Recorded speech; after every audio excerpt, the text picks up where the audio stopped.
নমস্কার, আমরা আছি নর্থ বেঙ্গল সিনেমা ফেসবুক লাইভে। আমাদের সঙ্গে আজকে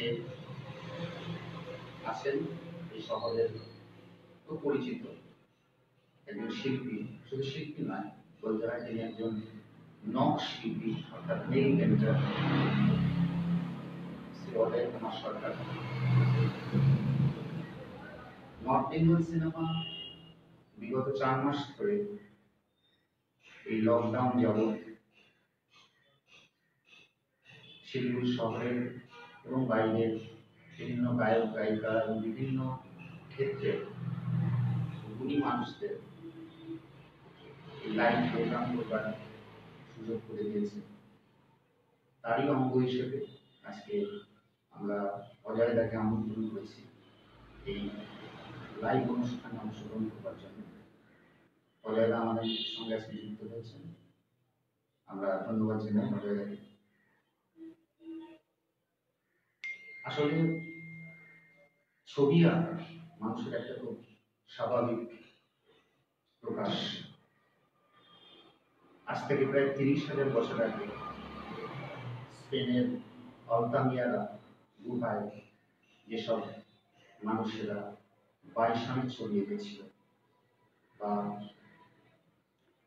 ফ্রান্স, বালগেরিয়া, আর্জেন্টিনার মানুষকে বিভিন্ন গুহাগুলিতে এসব ছবি আমরা দেখতে পাই। সেখানে কিন্তু আমরা দেখি মানুষ তারা হাত, আঙুল এবং নখ ব্যবহার করেছে।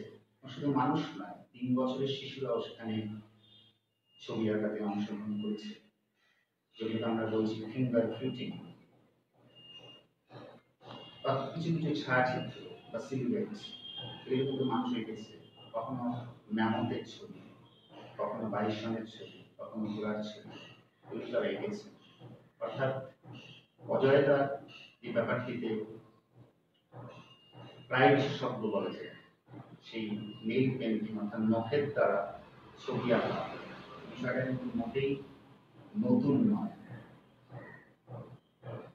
আমরা অজয়দার সঙ্গে থাকবো আজকে আগামী 1 ঘন্টা, এবং ফেসবুকের বন্ধুরা যারা আমাদের সঙ্গে ইতিমধ্যে যুক্ত হয়েছেন এবং আগামী 1 ঘন্টায় যুক্ত হবেন, তাদের প্রত্যেককে আমরা নর্থ বেঙ্গল সিনেমার পক্ষ থেকে আন্তরিক অভিনন্দন, ধন্যবাদ এবং কৃতজ্ঞতা জানিয়ে আজকে আমাদের এই 1 ঘন্টার একদম ইনফর্মাল আড্ডা এটা আমরা শুরু করেছি।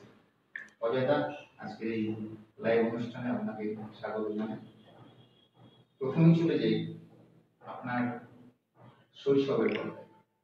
শৈশবে আপনি কিভাবে ছবি আঁকা করলেন, কোথায় জন্ম আপনার, তারপর শিলিগুড়ি শহরে কিভাবে আসলেন, এগুলো সম্ভব? নমস্কার, আমি আজকে ফেসবুক লাইভে আসতে পেরেছি নর্থ বেঙ্গল সিনেমার অর্গানাইজেশনে। আমি অনেক শুভেচ্ছা জানাই। সেই সঙ্গে আমি আমার শিশুবেলা থেকেই ছবি আঁকার অভ্যাস হয়েছে। এখানে ছিলাম গ্রাম, সেই গ্রামে তো ওইভাবে ছবি আঁকার প্রকোপ ছিল না। আমার মন থেকে যিনি কেমন উদয় হয়েছিল যখন 4, 5, 6 বছর বয়স, তখন থেকে একটু খাতায় আঁকতে আঁকতে মনে হচ্ছিল সুন্দর লাগছে, সবারই প্রশংসিত হচ্ছে। তো মাঝে মাঝে খেলার ছলে চলে যেতাম বাড়ির পাশে এক গাছ, বড় গাছের নিচে মাটিতে কাঠি দিয়ে মাটির উপরে এঁকে এঁকে মানুষকে আনন্দ দিতাম এবং বাড়ির ফ্যামিলি খুব উৎসাহিত। সেই সঙ্গে প্রাইমারি স্কুলে পড়াশোনা করতে করতে ওখানে অনুষ্ঠানের মধ্য দিয়েও কখনো কম্পিটিশন। তারপরে আমি যখন হাই স্কুলে গেলাম, হাই স্কুলে যে আর্টের জীবন বিজ্ঞান ছবি টবি হয়, তখন ছবি আঁকা ভালো হতে স্কুলে শিক্ষকরা বলতেন খুব ভালো হয়েছে, দারুণ, ভালো নাম্বারও পেয়েছি। তখন যেন মনে হচ্ছে হাতের আঁকাটা আরো বেশি বড় জায়গায় নিয়ে যাব। মানুষের উৎসাহ প্রেরণাতেই অনেক বড় জায়গায় মানুষ চলে যায়। তারপর যখন সেভেন সেভেন এইটে পড়ি তখন আমি ওয়াল লিখন করি, অর্থাৎ ওখানকার যে পর্যাপ্ত আছে তার হচ্ছে যে ওয়ালে লিখতে হবে, তোমার হাতে লেখাতে পারে। এবং স্কুলে কিন্তু আমি রীতিমতো হাতে লেখা প্র্যাকটিস করতাম। আমার একটা ভীষণ অভ্যাস ছিল যে প্রতিদিন এক পেজ করে বাংলা এবং এক পেজ করে ইংলিশ লেখা প্র্যাকটিস করতে করতে হাতের লেখা খুবই সুন্দর। স্কুলে প্রচুর ওয়ার্কের সব খাতা বন্ধু বান্ধবরা দিল, সেই সঙ্গে ওয়াল লিখন করতে করতে আমি ধীরে ধীরে যখন শহরে যাচ্ছি নিজে একা, শহরে গেলে দেখছি যে রাস্তার সাইডে সাইনবোর্ডের দোকান, এত সুন্দর সাইনবোর্ড দিচ্ছে, মানে কম্পিউটার প্রিন্ট এবং সেই সঙ্গে ছবি, আমার মন আরো আকৃষ্ট হয়ে গেল। বাপরে, এত সুন্দর লেখা কিভাবে করছে, আমি কি পারবো না? আমি তো একটু ছবি আঁকি। আমি করতে করতে পুরো ঘরে বসে বেশ সাইনবোর্ড লিখছে, ছবি করছে, একদম রবীন্দ্রনাথ ঠাকুরের মতো দেখতে। ওনার ছবিটা আমার চোখে ভাসে এখনো। আমার সেখান থেকে মনের একটা দারুণ ইচ্ছা উৎসাহ থাকতে থাকে। আমি তারপরে বাড়িতে বলছে বাবা মা দাদা এরা বলছে যে করলে করতে পারিস, কোনো অসুবিধে নেই। তো ছবি আঁকার দিকে আমি ভীষণ ঝোঁক, কিন্তু পড়াশোনাটা মোটামুটি করতে পারছি। তখন এত নেশা যে ছবি আঁকার মধ্যেই আমি ঢুকেছিলাম, কিন্তু মারচরও খেয়েছি পড়াশোনার জন্য। হ্যাঁ, বাবা মা পুরো বকা দিত, খালি যখনই দেখি তখনই শুধু পড়াশোনা ছেড়ে আঁকা, এতে চলবে নাকি, ভবিষ্যৎ অন্ধকার। এই করতে করতে এরপরে আমার বড় দাদা উনি বিএড করার জন্য দার্জিলিং এ আসছে। সেই দার্জিলিং এ বিএড করার জন্য এসে পরে তারপরে শিলিগুড়িতে দিকে জায়গা পছন্দ। তারপর আমাদের দুই দাদা, আমার আর বড় দাদা আছে, দুই দাদা মিলে রতনদা এবং সুব্রতদা দুইজনে মিলে করে শিলিগুড়ির জায়গাটা পছন্দ করলো যে এখানেই আমরা চলে আসবো সপরিবারে, একদম ঘর বাড়ি বিক্রি করে। তারপর তো ভীষণ উৎসাহ, আমাকে উৎসাহ দিতে রইলো দাদা দাদা, আমরা তো শহরে চলে যাবো, তুই কর। তারপরে তো ভীষণ উৎসাহ প্রেরণায় নিয়ে শহর থেকে, গ্রাম থেকে শহরে যাবো, আমার এই ছবি আঁকাটা নিয়ে অত বড় জায়গায় নিয়ে যাবো, আমি কি জানি কি স্বপ্ন দেখতেছিলাম। অলরেডি 90-তে চলে আসা একদম শিলিগুড়ি। আসার পরে আমি তখন তো আর এই রং কেনার একাডেমি অতটা সামর্থ্য ছিল না। ধীরে ছবি আঁকাটাকে পেশা হিসেবে হ্যাঁ, পেশা হিসেবে গ্রহণ করলাম। আমরা এক ঘন্টায় অযথা আমরা বিভিন্ন আপনার জীবনের বিভিন্ন যে দিকগুলিকে আমরা ছুঁয়ে যাওয়ার চেষ্টা করবো। যদি ওটা 1 ঘন্টা সম্ভব নয়, আমরা চেষ্টা করবো তবু যতটা সম্ভব। আমি একটার পর একটা প্রসঙ্গে চলে যাবো, সঙ্গে সঙ্গে আপনি একটা ছবিও আঁকবেন। আমি এটা বলিনি যে অজয়দা আমাদের শিলিগুড়ির গর্ব তথা নর্থ বেঙ্গলের Limca book of world records holder, এবং আরো 3টি রেকর্ড ওনার কাছে আছে। এই সম্পর্কে আমরা কথা বলবো আগামী 1 ঘন্টায়। বিভিন্ন প্রসঙ্গ আমরা ছুঁয়ে যাবো এবং দুটো ছবি আপনারা দেখতে পাচ্ছেন, দুটি অজয়দারই আঁকা। সেই ছবিগুলো সম্পর্কেও আমরা ওনাকে জিজ্ঞেস করবো যে ছবিগুলো কি বিষয়ে আঁকা হয়েছে এবং কোন মাধ্যমে আঁকা হয়েছে। তাহলে না, আমি আরেকটা একটু অন্য প্রসঙ্গে, ধরুন জল রং বা ধরুন অ্যাক্রিলিক বা তেল রং বা ধরুন আজকে pixel art, computer art, graphics art বা ধরুন আজকে বডি পেইন্ট করা হচ্ছে, বালিটাকে নিজের মাধ্যম হিসেবে ব্যবহার করছেন, তো নিজের শরীরকে ব্যবহার করছেন শিল্পের মাধ্যম হিসেবে, নিজের মনের যে সৃজনশীলতা সেটা প্রকাশ করছেন। ঠিক আপনি আঙুলের নখটাকে ব্যবহার করছেন। আমি বলছি যে আপনি তো নখ ছাড়াও বিভিন্ন মাধ্যমে ছবি আঁকেন, মানে কোন মাধ্যমে কাজ করতে আপনি সবচেয়ে স্বাচ্ছন্দ্য বোধ করেন? এই মুহূর্তে দেখুন, ছোটবেলা থেকে তো বিভিন্ন মিডিয়ামের মধ্যে ছবি আঁকতে হয়েছে এবং চলছে। জল রং, মোম রং, pencil sketch, acrylic, oil painting, তার মধ্যে দিয়েও একটা জিনিস করতে করতে এক্সিবিশন ওয়ার্কশপ চলছে, মধ্যে মধ্যে স্টুডেন্টদের শেখাচ্ছি। এর মধ্যে দিয়ে তো আমার এই একটাই স্বপ্ন যে আমি একজন ভালো শিল্পী হতে পারি, যে ছবির জগতে একটা নতুন রকম কিছু কোনো সৃষ্টিশীল কাজ করতে। আমরা তো দেখে এসেছি আজকে হাজার হাজার কোটি কোটি বছর আগে যে শিল্পীরা যে কাজ করে গেছেন তাদেরকে নিয়েই আমরা দেখে অভ্যস্ত, এবং তাদের দিকে কিন্তু আমরা অনুভূতি মানে ইন্টারেস্টেড করছি। আমি একটু প্রসঙ্গ যে একটু আপনাকে থামাচ্ছি। হুম। আমি প্রথমেই বলেছি যে স্পেনের আলতামিরার গুহা, এটি এখনো পর্যন্ত যারা স্টোরি এবং যারা আর্কিওলজিস্ট এখনো পর্যন্ত আবিষ্কৃত মানুষের আঁকা সবচেয়ে পুরাতন ছবি হচ্ছে সেই বাইসনের ছবি। ঠিক এটি হচ্ছে আলতামিরার গুহাতে আঁকা হয়েছিল, এবং যেটি আমি প্রথমেও বলেছি, এবং এই গুহাতে কিন্তু আমাদের পাবলো পিকাসো গিয়েছিলেন। তিনি এই ছবি দেখে, আলতামিরার গুহার ছবি দেখে বলেছিলেন যে আফটার আলতামিরা এভরিথিং ইজ ডেকাডেন্স। বলেছিলেন যে আলতামিরার ছবি দেখার পর আমার সবকিছুই মনে হয় যে আর কোনো গুহা চিত্রই আমার কাছে গুহা চিত্র বলে মনে হয় না। সেই ছবিগুলো এত বেশি জীবন্ত, এত বেশি প্রাণবন্ত। উনি বলেছিলেন ওনার মতো একজন মানে সর্বকালের সর্বশ্রেষ্ঠ একজন শিল্পী আমরা বলতে পারি। তা সেই প্রশ্নে আপনাকে বলছি, আমি যেটা আপনাকে জানতে চেয়েছি না, মানে কোন মাধ্যমটা, ধরুন জল রং, ধরুন এই ছবিটা যে আপনি এঁকেছেন, আমার পাশে যে ছবিটা আছে, ধরুন কোন মাধ্যমটা, মানে নখ ছাড়া, যেহেতু নখে এগিয়ে আপনি মেরিকা বুক অফ ন্যাশনাল রেকর্ডস করেছেন, ভারত রেকর্ডস গুলো করেছেন, কিন্তু অন্য মাধ্যমে আপনি কোনটাতে বেশি স্বাচ্ছন্দ্য বোধ করেন?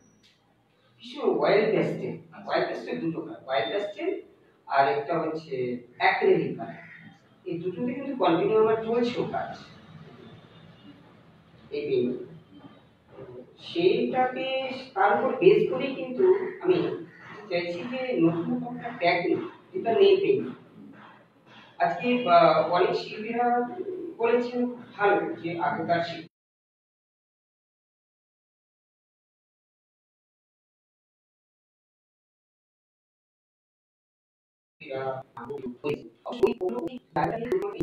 কাউকে কোনো শিল্পীকে করে দেখাতে হবে। প্রথমে এই যে জেনারেশন চলছে, বাচ্চা ছেলে মেয়েরা, আগামী দিনের জেনারেশন, এরাও কিন্তু কিছু না কিছু নতুন সৃষ্টিকারী কোনো সাবজেক্ট করতেই পারে আমাদের দেখে রেখে। এবারে আমরা যদি ওই সৃষ্টিশীল সাবজেক্ট যদি না করি, তাহলে কিন্তু আগামী দিনে ছেলে মেয়েরা করতে চাইবে না, বা ওদের করার ইন্টারেস্ট পাবে না। অন্যরকম একটা সুন্দর জায়গা। ছবিটা দেখতে পাচ্ছি, এটা খুব সুন্দর একটা ছবি, একটা গাছ, একটা মানুষ। এই ছবিটা আপনি একটু যদি বর্ণনা করেন, মানে দর্শকদের জন্য এবং আমার জন্য, এই ছবিটা যেটা আমরা দেখতে পাচ্ছি, দর্শকরা দেখতে পাচ্ছি, এটা হচ্ছে আপনার প্রকৃতিতে হচ্ছে যে গাছপালা, পশু পাখি, মানুষ, জীবজন্তু যত আছে সবাইকে নিয়ে একসঙ্গে জীবনযুদ্ধ করেই তো আমাদের প্রকৃতি। সেই সাবজেক্টটাকে আমি অ্যাক্রিলিকের মাধ্যমে, ক্যানভাসের উপর অ্যাক্রিলিকের মাধ্যমে ছবিটা করেছি। এটা যে প্রকৃতিকে সুন্দরভাবে একটা মানে গল্প, কবিতা এবং আনন্দ উচ্ছল জায়গাকে তৈরি করে যে আমরা একত্রিত সুন্দরভাবে বাস করতে পারছি। একে অপরের উপর নির্ভর করে, একে অপরকে ছাড়া হবে না। আজকে গাছ যদি না থাকে আমরা বাঁচবো না, আর পশু পাখি যদি না থাকে গাছও থাকে না, আমরাও থাকবো। অর্থাৎ প্রত্যেকেই প্রয়োজন, যার জন্য আমরা কিন্তু অনেক সারা বিশ্ব জুড়ে দেখুন গাছ নিয়ে অনেক আলোচনা শিবির অনেক জায়গায় হচ্ছে, এনভায়রনমেন্ট বিভিন্ন জায়গায় প্রোগ্রাম গুলো হচ্ছে। এই প্রকৃতিকে বাঁচিয়ে রাখার মেইন উদ্দেশ্য যে আমরা এদের ছাড়া চলবো না। আমরা যত যাই করি না কেন, প্রকৃতিকে না বাঁচালে কখনোই আমরা বাঁচতে পারবো না। এই আপনারা আছেন নর্থ বেঙ্গল সিনেমার ফেসবুক লাইভে।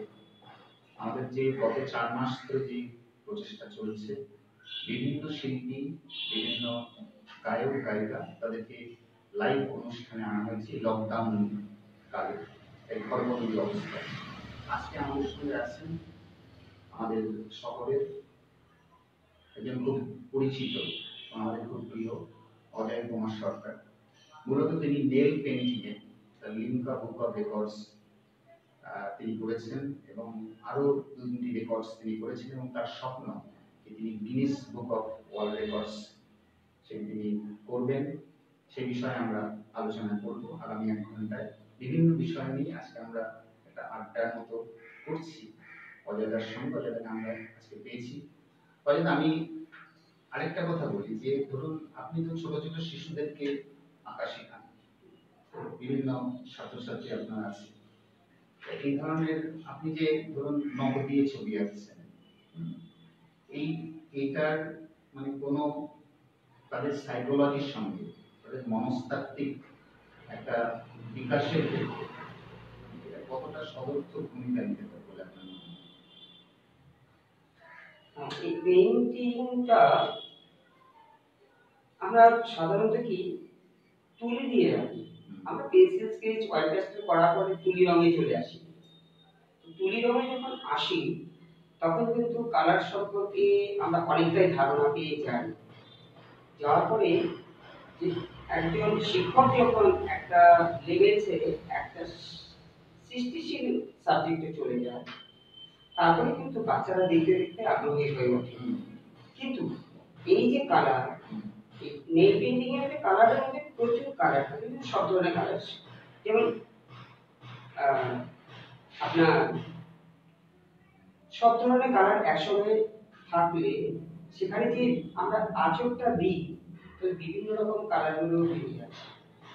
তাতে কি হচ্ছে, মনের মধ্যে একটা সুন্দর জায়গা তৈরি হয়। কারণ কালারিং, আমরা কালারিং জিনিস, কালারিং ছবি আঁকতে ভালোবাসি। সাদা কালো ছবি আঁকলে কিন্তু আমরা জানি যে আমরা উনি হয়তো নেই এই জগতে, এরকম ভেবেই আমরা করি অনেক সময়। কালারিং যখন হয় সূর্য রশ্মির মতো করে যে জীবন সুন্দর সুন্দরভাবে একটা জায়গায় আমরা নিয়ে যাই, উন্নতির জায়গায়, ঠিক ওইরকমই কালারটা কিন্তু ওই জায়গাটা বাচ্চাদের মধ্যে একটা সুন্দর একটা দিক চলে আসে।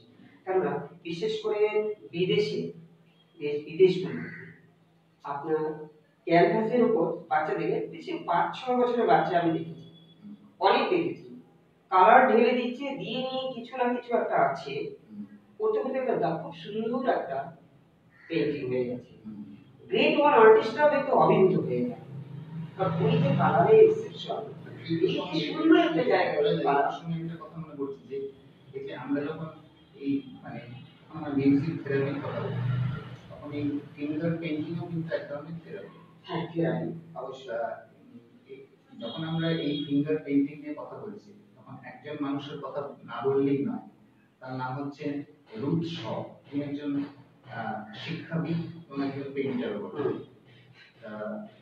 আমেরিকায় 1931 সালে উনি প্রথম এটা দেখলেন যে শিশুরা রং নিয়ে দেওয়ালে আঁকিবুকি করতে খুব ভালোবাসে, অর্থাৎ স্নেহরিং, এটা করতে তারা খুব ভালোবাসে। সেখান থেকেই তার মাথায় এটা আসলো, তাহলে কেন এই ধরনের ছবি আঁকাকে, অর্থাৎ ফিঙ্গার পেইন্টিংকে কেন পড়াশোনার মধ্যে অন্তর্ভুক্ত করা হবে। সেখান থেকেই তার প্রচেষ্টা কিন্তু শুরু হলো। সালটা মনে রাখুন আপনি, আজ থেকে বহু বছর আগে 1931 সালে। আজকে আমরা কথা বলছি ভারতবর্ষের বসে ফিঙ্গার পেইন্টিং, বা আজকে ধরুন সোশ্যাল মিডিয়ার জন্য এত জনপ্রিয় হচ্ছে নেল পেইন্টিং বা ইত্যাদি, বা কোনো দিয়েও ছবি আঁকা হচ্ছে। হ্যাঁ, তিনি কিন্তু 1931 সালে ভেবেছিলেন এবং পরবর্তীকালে তার সঙ্গে থমাস পেইন বলে একজন সাইকোলজিস্টের যোগাযোগ হয় এবং তিনি তখন বলেন যে আপনি এই শিশুদের যে ছবি আঁকা ফিঙ্গার পেইন্টিং, এটা আপনি একটা থেরাপি হিসাবে ব্যবহার করতে পারেন, এটার উপর আপনি কাজ করুন। তা সেই স্টুডিও অ্যান্ড স্কুল, সেটা কিন্তু এখনো বর্তমানে আমেরিকার নর্থ ক্যারোলিনা ডারহাম শহরে এখনো কিন্তু তার স্টুডিও এবং এই তার যে প্রচেষ্টা, অর্থাৎ শিশুদের একটা সাইকোলজিক্যাল ডেভেলপমেন্টের জন্য এই ফিঙ্গার পেইন্টিং, যেটা আপনি বলছেন যে আমি বলছিলাম যে এইটা আমার মনে পড়লো যে ধরুন বিদেশে এগুলো প্রায় অনেকদিন আগে থেকে শুরু হয়েছে। আমাদের কিন্তু সেই অর্থে এখনো ছবি আঁকাটাকে সেই অর্থে কিন্তু শিক্ষার একটা অঙ্গাঙ্গী পাঠ হিসাবে কিন্তু এখনো যুক্ত করা হয়নি। সেক্ষেত্রে এখানে দাঁড়িয়ে আপনার বলেও দেখুন প্রত্যেকটি স্কুলে আইসিসি সিবিএসসি বোর্ড বলুন এইসব স্কুলে আর্ট টিচার আর্ট শেখাচ্ছে, কিন্তু ওই ওই যে কালার থেরাপি ওটা কিন্তু অ্যাপ্রোপ্রিয়েট ভাবে করানো হচ্ছে না। একটা সিলেবাস ঢুকিয়ে দিচ্ছে, আম জাম কাঁঠাল হোক, একটা কার্টুন হোক, ঠিক আছে, তারপরে বিভিন্ন আর্ট এন্ড ক্রাফট, মোট কথা একটা সিলেবাস খুব সুন্দরভাবে এগিয়ে যাচ্ছে প্রত্যেকটা স্কুলে। কিন্তু কালার থেরাপি যেটা একটু আমি বলতে গিয়ে ওই আর বলতে পারলাম না, কালার থেরাপিতে কিন্তু রোগ নিরাময় হয়, রোগ হয় না। কারণ যেমন কালারিং বললাম না, কালারিং জীবনযাত্রা বলে, সেই কালার দেখেই মনে হচ্ছে সুন্দর একটা দিক তৈরি হয়। সবসময় মনে করে এই লাল হলুদ সবুজ হলুদ এইসব কালারগুলো সবসময় উঠতে বসতে চলতে চলতে কালারগুলো ফুটে উঠে। অতএব দেখুন, শিশুরা আবার কখনো কি করে যে মা বাবার কাছে বায়না করে, হ্যাঁ, যে মা আজকে আমি কিন্তু অরেঞ্জ কালারের শার্ট পরবো বা আপনার ডার্ক ব্লু কালারের প্যান্ট পরবো। কেন? না না, আমি এই যে ক্যানভাসের উপর ছবিটা তুলেছিলাম না, আর দেখেছিলাম কালারগুলো ফেলে ফেলে ঝিলমিলে কি সুন্দর লাগছে না, মানে দুর্দান্ত লাগছে। কিন্তু আমাদের ওই জিনিসটাই কিন্তু আমরা কিন্তু প্রত্যেকেই শিক্ষক হয়েছি, প্রত্যেকেই শিল্পী হয়েছি, কারণ জেনারেশনটাকে সুন্দর জায়গায় নিয়ে যাওয়ার জন্য। সেই সুন্দরভাবে যতক্ষণ না নিয়ে যেতে পারবো, তাহলে আমরা কিছুটা জানি মানে খামতি থেকে যাবো। তো বাচ্চাদের এই যে জিনিসগুলো, এগুলো বড়রাও করছে। সেই সঙ্গে আপনি বলেছিলেন যে বডি পেইন্টিং, বডি পেইন্টিংটা একটা বিশাল বড় পেইন্টিং, অনেক বড়। এই পেইন্টিংটা বিশেষ করে বিদেশে বেশি দেখা যায়। তো এবং সেই শুধু বডি পেইন্টিং নয়, আজকে মানে ধরুন ফ্রান্সে বা ইটালিতে মানে হ্যাঁ। ইউরোপে আমেরিকা এমন ভয়ঙ্কর জায়গায় চলে গেছে, মানে শিল্পী নিজেকে দড়ি দিয়ে ঝুলিয়ে দিচ্ছে, তিনি ঝুলে আছেন, অর্থাৎ ইনস্টলেশনের একটা পার্ট হয়ে যাচ্ছে। বিশাল বড় ব্যাপার, সত্যি ইনস্টলেশন আর্টে নিজেই একটা শিল্পী একটা পার্ট হয়ে যাচ্ছে, মানে এই জায়গায় শিল্পটা চলে যাচ্ছে, মানে এই আর স্পর্ধার জায়গায়। সেই সঙ্গে আপনার আপনি ভাবতেই পারবেন না, ধরুন একটা মানুষকে এভাবে করেছে, কিন্তু বাপ অরিজিনাল বাপ, কিন্তু বিকট লাগছে, কিন্তু হাত পা মুখ ছড়িয়ে যখনই দাঁড়ালো তখন তো অবাক হওয়ার কথা।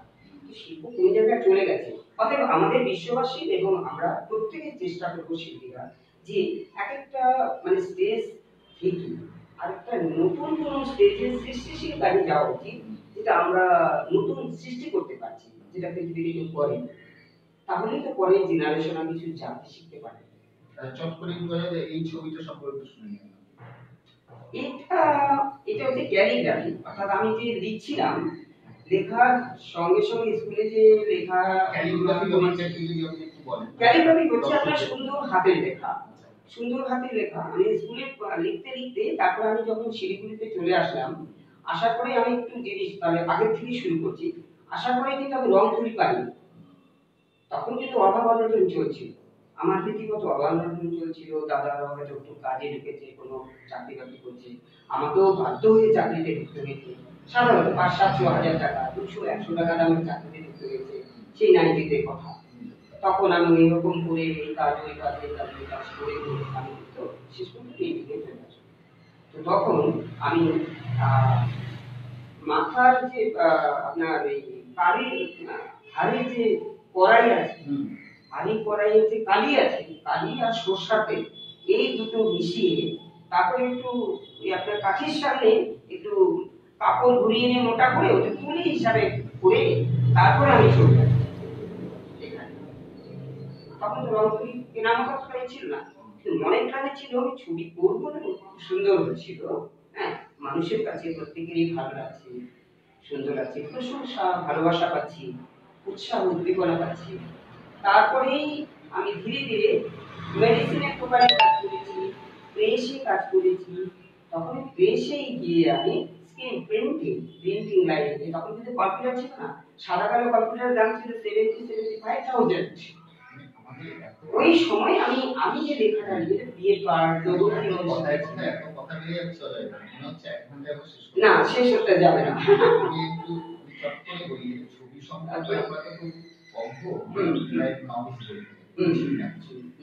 আপনি যদি এই ছবিটার মানে একটু বিষয়বস্তুটা বলেন দর্শকদের, ছবিটা একদম সামনেই আছে আমাদের সেটে। এটা একটা এক্সিবিশন হয়েছিল আমাদের শিলিগুড়িতে রামকৃষ্ণ হলে, আপনার ৩-৪ বছর আগে ছবিটা। তো তো রবীন্দ্র জন্মজয়ন্তী উপলক্ষে তখন রবীন্দ্রনাথের প্রত্যেক শিল্পীদের বলা ছিল যে রবীন্দ্রনাথ ঠাকুরের হয় গান বা কবিতা তার আবৃত্তি অনেক কিছু নিয়ে তার সাবজেক্ট নিয়ে আঁকতে হবে। তখন আমি এই পেন্টিংটি আমি করেছিলাম যে ওগো বিদেশি যে গানটি আছে, হ্যাঁ, সেই ওগো বিদেশিনীর ছবি করতে গিয়ে এক বিদেশির মতো করে নিজের সৃষ্টি কল্পনা থেকে তৈরি করেছি সেই ক্যালিগ্রাফি যে লেখা সুন্দর থাকে। রবীন্দ্রনাথের প্রসঙ্গটা উঠবেই যখন অনেকেই বলেন যে এই গানটি তিনি ভিক্টোরিয়া উপভোগকে উদ্দেশ্য করে লিখেছেন বলা হয়। রবীন্দ্রনাথের যেহেতু তার মৃত্যুদিন সবাই আমরা পার করে এসেছি বাইশে শ্রাবণ, রবীন্দ্রনাথের কথা বলতে গেলে তাই মনে পড়ে যে রবীন্দ্রনাথ বহুমুখী প্রতিভা, শিল্পের সমস্ত ক্ষেত্রে তার বিচরণ।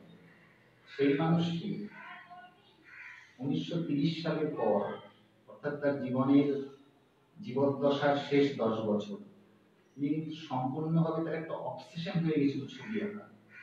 অর্থাৎ তিনি বুঝতে পারছিলেন যে আমি অন্য অক্ষরের মাধ্যমে নিজেকে প্রকাশ করতে পারছি না, আমার অন্য কোনো একটা মাধ্যম নেই। আগে তিনি আমরা অনেকেই দর্শকরা হয়তো জানেন যে তিনি কবিতা লিখতে লিখতে কোনো জায়গায় একটা শব্দ কেটে দিলেন, সেই কেটেটাই সেটাই আবার ঘুরিয়ে ঘুরিয়ে তিনি একটা ছবির মতো কিছু একটা আঁকলেন, এটাকে আমরা ইংরেজিতে ডুডলিং বলতে পারি। এই ডুডলিংটা তিনি আগে থেকেই করতেন, কিন্তু এই শেষ 10 বছর তিনি সম্পূর্ণভাবে মনোনিবেশ করলেন ছবি আঁকাতে।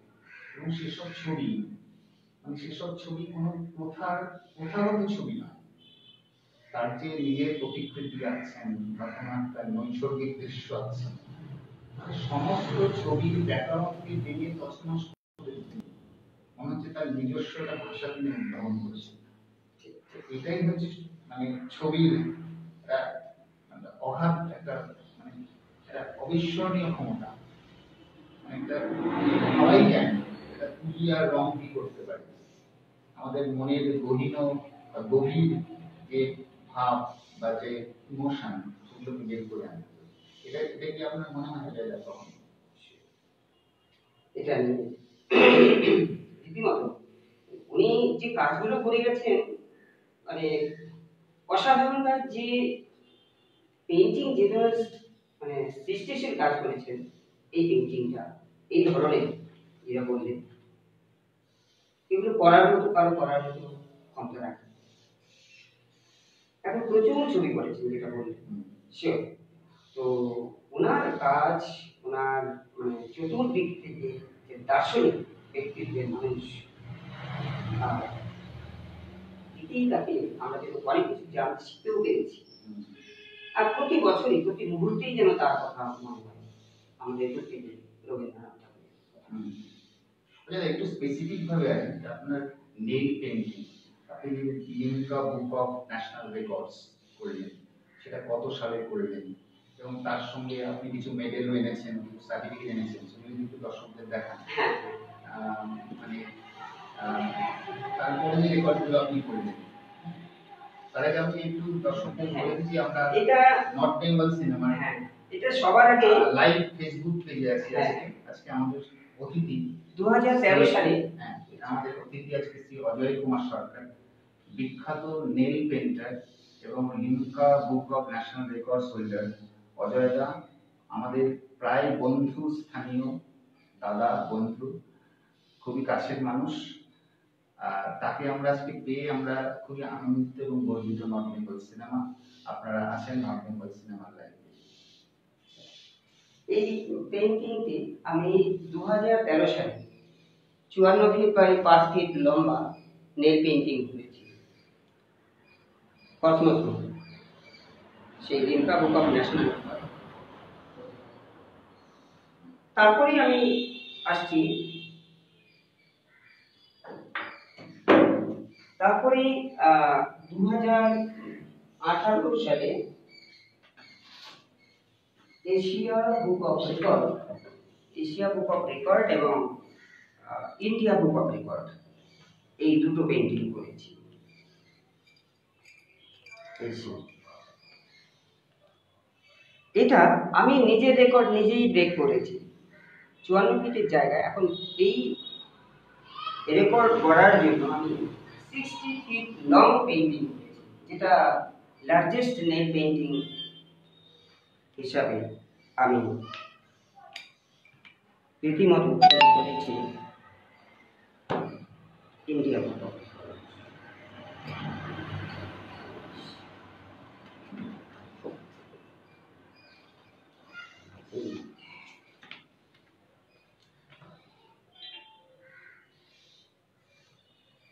ওয়ার্ল্ড কিংস টপ রেকর্ড সেই সঙ্গে করেছি।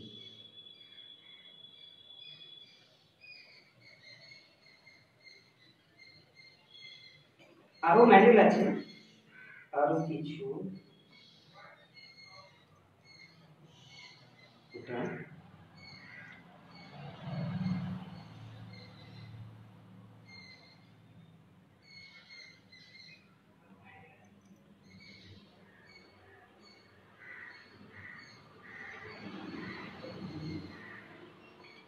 এই যেটা আমি ইন্ডিয়া বুক অফ রেকর্ড এবং এশিয়া বুক অফ রেকর্ড করেছি, এটা সিটি সেন্টার করেছি ম্যাঙ্গো ফেস্টিভ্যাল।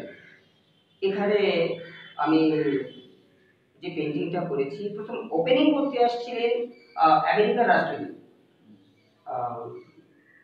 ক্রেগ হল, উনি এসেছেন। সেই সঙ্গে আমাদের সঙ্গে ছিলেন, আমার সঙ্গে ছিলেন রাজ স্যার, রাজু বসু। উনি উনি সহযোগিতার জন্য অনেকটাই ওনাকে শুভেচ্ছা জানাই, অনেক অনেক সহযোগিতা করেছেন। সেই সঙ্গে এই পেইন্টিংটা করার পরে আমি তারপরে আরেকটা যেটা অ্যাওয়ার্ড পেয়েছি, এটা একটু রাখছি। এই ফাঁকে আমাদের আমাদের সঙ্গে যারা যুক্ত হয়েছেন ফেসবুক লাইভে, অসিত ভাস্কর বাবু বলছেন ভালো লাগছে। আমাদের বিজয় শঙ্কর চক্রবর্তী বলছেন কংগ্রাচুলেশনস, খুব ভালো লাগছে, তুমি আরো সামনের দিকে এগিয়ে যাও বন্ধু। দিলীপ দাস লিখছেন খুব সুন্দর, ভগবান আপনার উদ্দেশ্য সফল করুন, অনেক অনেক শুভকামনা রইল। উৎপল বর্মন লিখছেন দাদা আমরা যদি লাইভ প্রোগ্রাম ধন্যবাদ তাহলে কি করতে হবে, আচ্ছা আচ্ছা, সুবর্ণা সেন লিখছেন খুব ভালো, আপনাদের সবাইকে অনেক ধন্যবাদ। নর্থ বেঙ্গল সিনেমার পক্ষ থেকে আমরাও সবাই চাই, আপনারা যেটা চাচ্ছেন আমরাও চাই, অজয় যেটা স্বপ্ন এবং সেই স্বপ্নের অংশীদার এবং সেই স্বপ্নের একটা অংশ বা সেই স্বপ্নের দেখার মানে স্বপ্ন দেখার একটা অংশ আমরাও হয়ে গেছি। Guinness book of world records Ajayda করবেন এবং সফলতা লাভ করবেন। হ্যাঁ অজয়দা, আপনি যেটা বলছেন।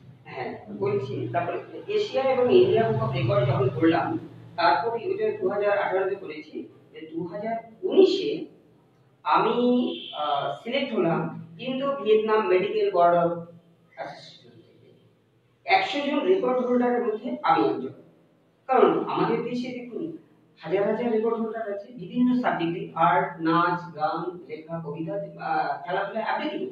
তার মধ্যে 100 জনকে বাছাই করেছে, তার মধ্যে আমার নাম। সেখানে অ্যাওয়ার্ড দেওয়ার জন্য আমাকে ইনভাইট করেছে ভোপাল রিরারাম medical college of naturopathy yoga science অডিটোরিয়ামে। সেখানে গিয়ে এই অ্যাওয়ার্ড নিয়ে এসেছি টপ 100 রেকর্ড হোল্ডার, যেখানে অনেকগুলো দেশের আর্টিস্ট এবং ডক্টররা ছিলেন।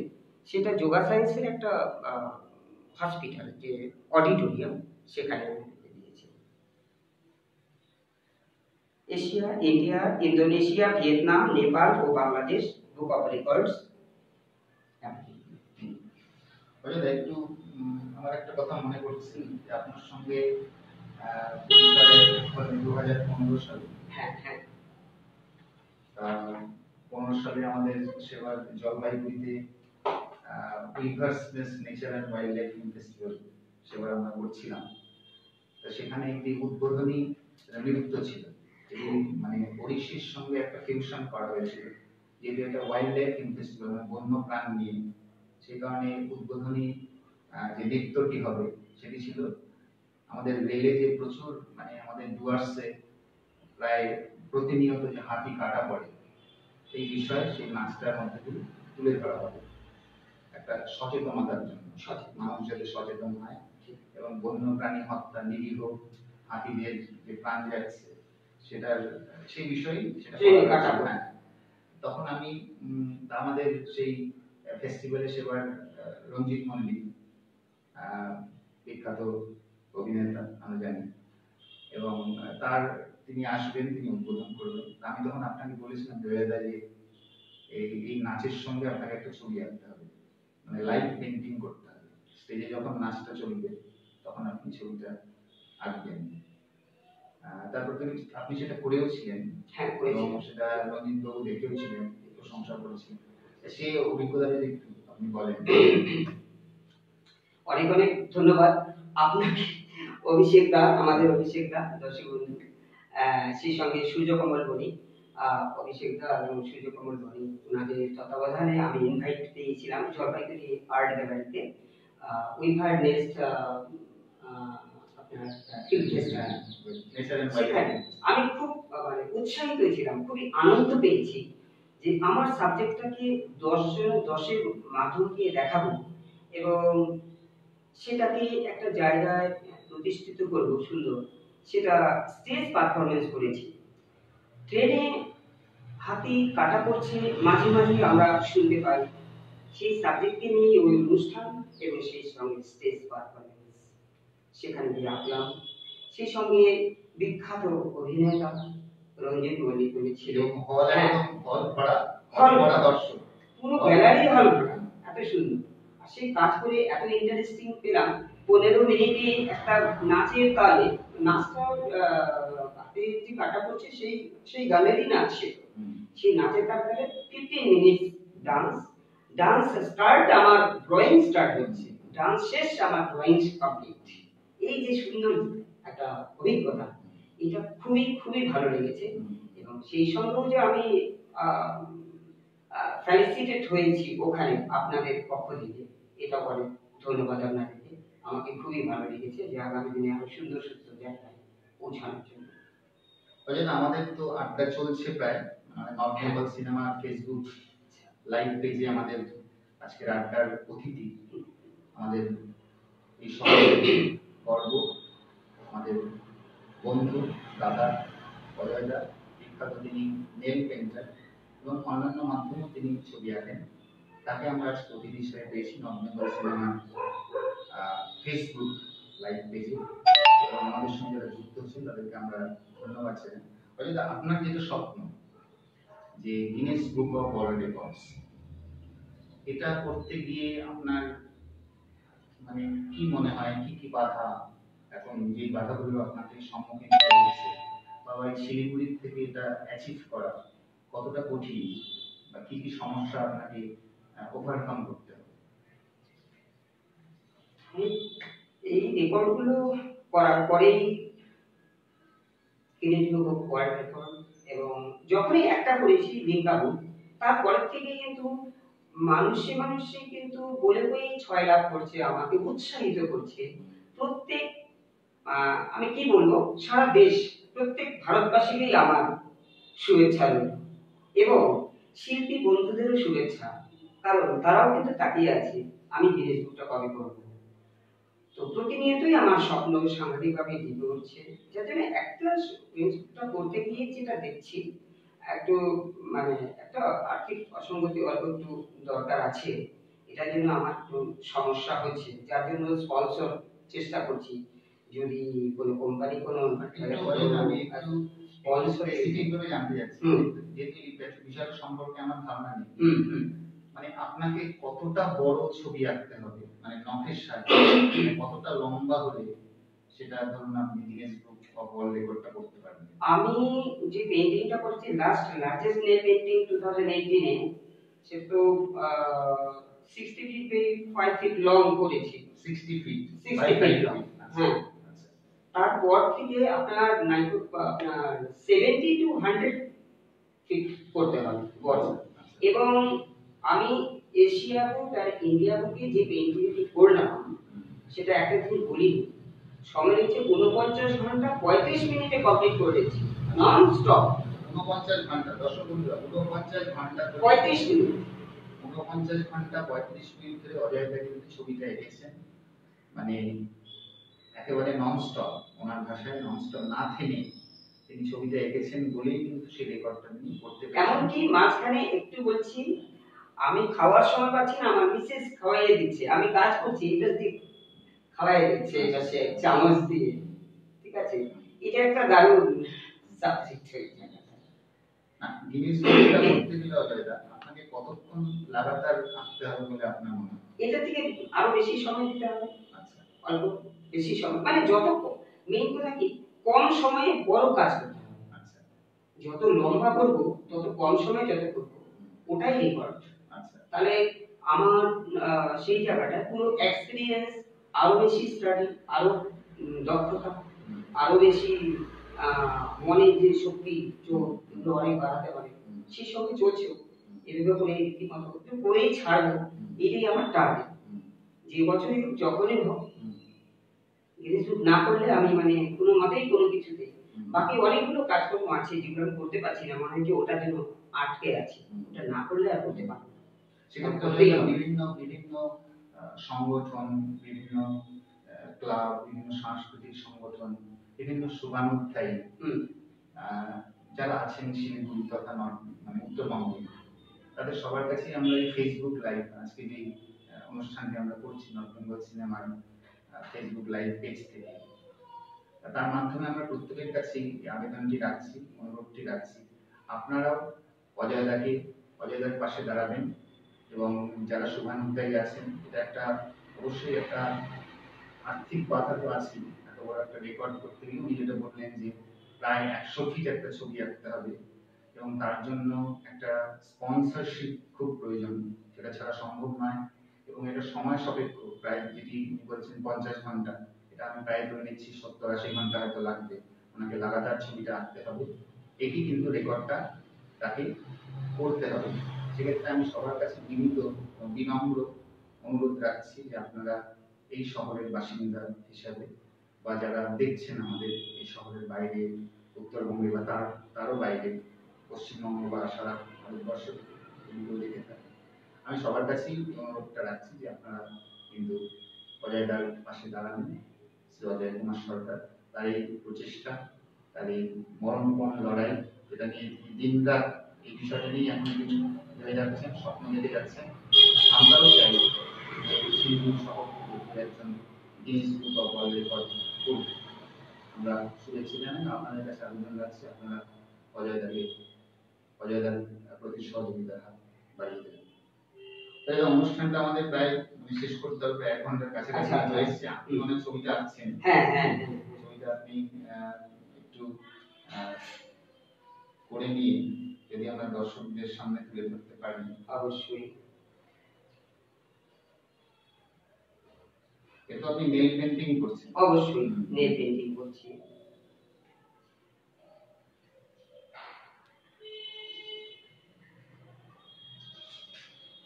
চলে যায় একটা প্রসঙ্গ বলি যে এই লকডাউনে এই বিগত 4 মাস বা 3 মাস বিভিন্ন শিল্পীদের তাদের যে আর্থিক অনটনের মধ্যে দিয়ে চলতে হচ্ছে বিভিন্ন ক্ষেত্রে, নৃত্যশিল্পী, গায়ক গায়িকা বা যারা অভিনয় করেন, অভিনেতা অভিনেত্রী বা যারা সিনেমার কাজকর্ম করেন এখানকার আঞ্চলিক সিনেমার, তাদের প্রত্যেকেই একটা প্রবল কষ্টের মধ্যে দিয়ে, একটা অর্থের অনটনের মধ্যে দিয়ে চলতে হয়েছে।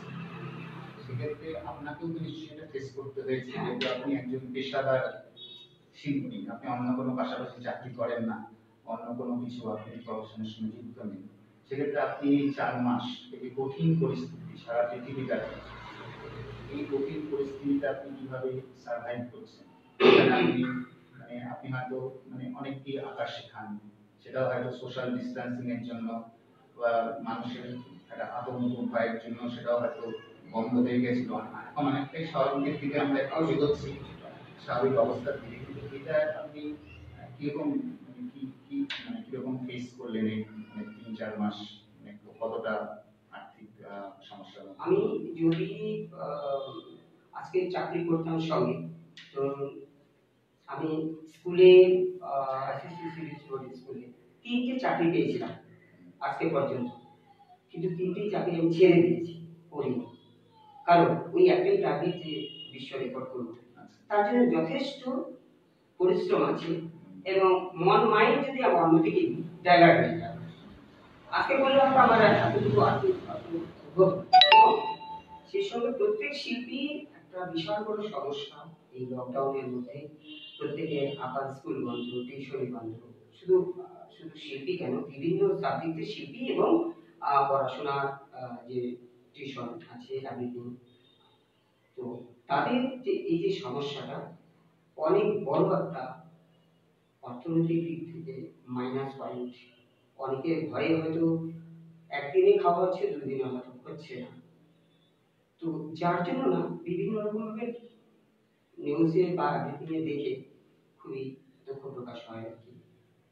তো আমরা শিল্পীরা খুবই চেষ্টা করছি ফেসবুকের মধ্য দিয়ে গার্জিয়ানদেরকে বলার জন্য যে তারাও যেন একটু সহযোগিতা করে, তারা যেন চিন্তা করে আমাদের প্রতি। এবং সেই সঙ্গে আমাদের ময়না টুরিস্ট লজের মন্ত্রী গতকালকে আমাদেরকে নিয়ে মিটিংও করেছেন। হ্যাঁ, উনিও চেষ্টা করছেন এটুকু করতে, তো আমাদেরকে নিয়ে চিন্তা ভাবনা করছেন। তো এই পর্যন্তই। এখন যতক্ষণ না স্বাভাবিক না হচ্ছে ততক্ষণ আমাদের কিন্তু একটা চিন্তা বা আতঙ্ক রয়েই গেছে। আপনাদের যে ধরুন যারা আর্টিস্ট, তাদের যে অর্গানাইজেশন আছে বা তাদের যে অ্যাসোসিয়েশন আছে, সেখান থেকে কিছু কোনো পদক্ষেপ ছিল কিছু কিনা? পদক্ষেপ ওইভাবে আর নেওয়া হয়নি। কিভাবে নেব, আমরা তো একটু পাবলিক অ্যাকচুয়ালি কি সাবজেক্টটা আকাশে ঘরে নাচ গান করে তবেই পাবো, তাছাড়া পাবো না। তো সেই জন্য একটা সংগঠন করেও কিছু হবে না, হচ্ছে না। তবে চেষ্টা করা হচ্ছে যে কিভাবে কি করা যায়, আমরা চেষ্টা করছি। আগামী দিনে আপনার এখন গিনেস বুক অফ ওয়ার্ল্ড রেকর্ডটাই ধ্যান দেন? হ্যাঁ, গিনেস বুক অফ ওয়ার্ল্ড রেকর্ডটাই ধ্যান দেন। এবং সেই সঙ্গে যে ওটা করার পরে তারপরে আমার সাবজেক্টটা নিয়ে চিন্তা ভাবনা আছে যে আরো বেশি মানুষকে কিভাবে সুযোগ সুবিধা এবং আমার সাবজেক্টটাকে নিয়ে কিভাবে দেশ বিদেশে গিয়ে সাবজেক্টটা ভালো প্রচার ভালো জায়গা। নেইল পেইন্টিং এর এখন উত্তরবঙ্গের অবস্থাটা কি হয়ে যাবে? আপনি ছাড়া ধরুন নেইল পেইন্টিং সিরিয়াসলি আর কজন শিল্পী করছে? নেইল পেইন্টিং আমি এখন শুনিনি যে নতুন কেউ করছে নেইল পেইন্টিং। যদি করতো তাহলে বোঝা যেত। তবে হ্যাঁ, কি ব্যাপার বলুন, যে ওই ছবি আঁকার সঙ্গে ছবি আঁকছে, আঁকার সঙ্গে সঙ্গে ওই তুলি চালাচ্ছে, মোম রং চালাচ্ছে, পেন্সিল চালাচ্ছে, ওর মধ্য দিয়ে একটু নখ দিয়ে একটু ঘষা মাজা, এগুলো সবই হয়। কিন্তু আমার সাবজেক্টটা মানে ফার্স্ট টু লাস্ট পুরোটাই নখের উপর। তার জন্য নখের আমার যত্ন নিতে হচ্ছে রীতিমতো। এই নখের উপরে বেস করেই আমি করছি। সৃষ্টিশীল একটা কাজ যেন করে তুলতে পারি, মানুষের পাশে যেন দাঁড়াতে পারি, ছেলে মেয়েদের যেন আরো ভবিষ্যৎ সুন্দর সুস্থভাবে তৈরি করতে পারি। যার জন্য আমার একাডেমি স্টুডেন্টদেরকেও বলি, আশপাশে যেখানেই যাই না কেন, আমি আমার ওই একটাই সাবজেক্ট যে নতুনভাবে কিছু করো। শুধু পড়াশোনা, স্কুল স্টুডেন্টরা শুধু পড়াশোনাই করছে, পড়াশোনা শুধু বইটুকু করছে, স্কুলে যে পড়াশোনা তার বাইরে অনেক কিছু আছে, অনেক বই আছে, অনেক রকম মোটিভেশনাল স্পিচ আছে, এগুলো দেখতে শিখতে হবে, না হলে তো ওই জায়গাটা ওরা পৌঁছতে পারবে না। এই করোনা ভাইরাস হওয়াটা তো আরো কঠিন হয়ে গেল চাকরি বাকরি এবং কাজকর্মের দিক থেকে আগামী দিনে। যার জন্য এখন আরো কঠোর পরিশ্রমী হতে হবে প্রত্যেকটা ছেলে মেয়ে।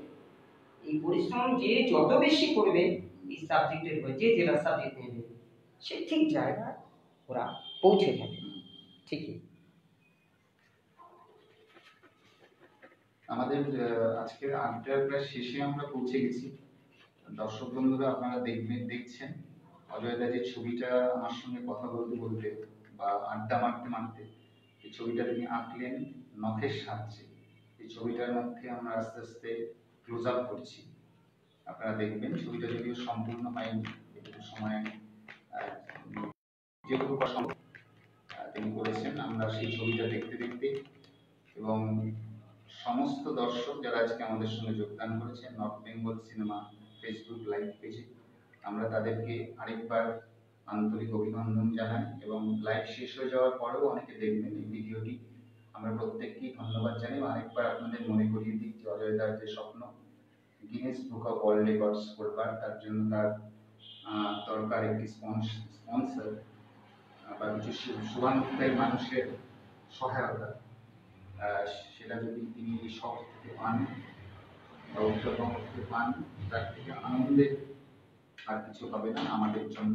তিনি যদি ভবিষ্যতে সফল হন এই রেকর্ডটি করতে, তাহলে আমরা গর্বিত হব শিলিগুড়িবাসী হিসেবে আরেকবার তাঁর জন্য। তাকে আমরা শুভেচ্ছা জানাই এবং সমস্ত দর্শককে ধন্যবাদ জানিয়ে তার ছবিটি দেখতে দেখতে আমরা আজকের এই লাইভ ফেসবুক আড্ডা নর্থ বেঙ্গল সিনেমা পেজ থেকে আমরা শেষ করব। আমি প্রত্যেক দর্শক বন্ধুকে আমার অনেক অনেক শুভেচ্ছা রইল এবং সেই সঙ্গে আমি চেয়েছি যে এই পেন্টিংটি নর্থ বেঙ্গল সিনেমার যিনি ডাইরেক্টর এবং সংগবেশক রয়েছেন এই সঙ্গে ওনাদের হাতে আমি তুলে দিই। আমি একটু সঞ্জয়কে আসতে বলি। সঞ্জয় একটু আসো, ছবিটা আমাদের সঞ্জয় দা তুলে দেবে সঞ্জয়ের হাতে।